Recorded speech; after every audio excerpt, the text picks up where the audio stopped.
Welcome to my second blog. এইটা হয়েছে আমার সেকেন্ড ব্লগ। তোমাদের যদি ভালো লাগে তাহলে লাইক করতে ভুলবা না, আর যদি চ্যানেলে নতুন হয়ে থাকো সাবস্ক্রাইব করতে ভুলবা না। আশা করি তোমাদের ভালো লাগবে, আর যদি ব্লগ ভালো লাগে তাহলে কমেন্ট করতে ভুলবা না।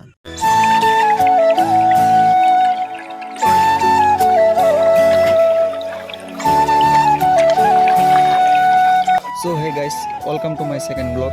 আই হোপ তোমরা আমাকে কম বেশি সবাই চিনো।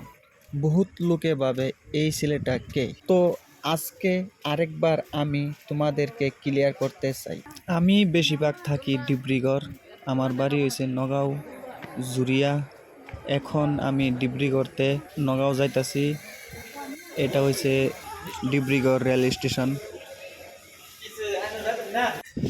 এই যে দেখেন আমার টিম ব্যাগ নিয়ে বসে আছে, আমি টিকিট নিয়ে আসলাম। এখন ট্রেন আসবে, ট্রেনে উঠবো, তার বাদে বাড়ি যাব।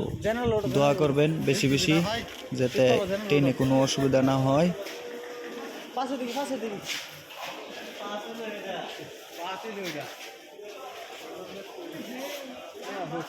পাশের দিকে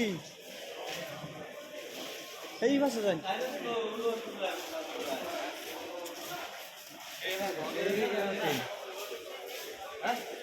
ফাইনালি আমার ট্রেন এসে গেছে, আমি এখন ট্রেনে উঠলাম। এখন আমার দেখি ট্রেন খালি, ট্রেনে দেখি মানুষ নাই। এনো মানে কোনো সিট নাম্বার থাকে না, এটা তো লোকাল ট্রেন, তো সিট নাম্বার নাই, যে যেনই বসতে পারে। উঠে ব্যাগটা থয়ে নিলাম, এটা এই এই সিটটার মধ্যে বসে পড়লাম। এখন আমার যাওয়া পালা। বেশি বেশি দোয়া করবেন যাতে রাস্তাঘাটে কোনো আজল বেজাল না পড়ে। আর ভিডিওটা যদি ভালো লাগে লাইক কমেন্ট শেয়ার করবেন। Thank you, bye bye, tata, goodbye Dibrugarh.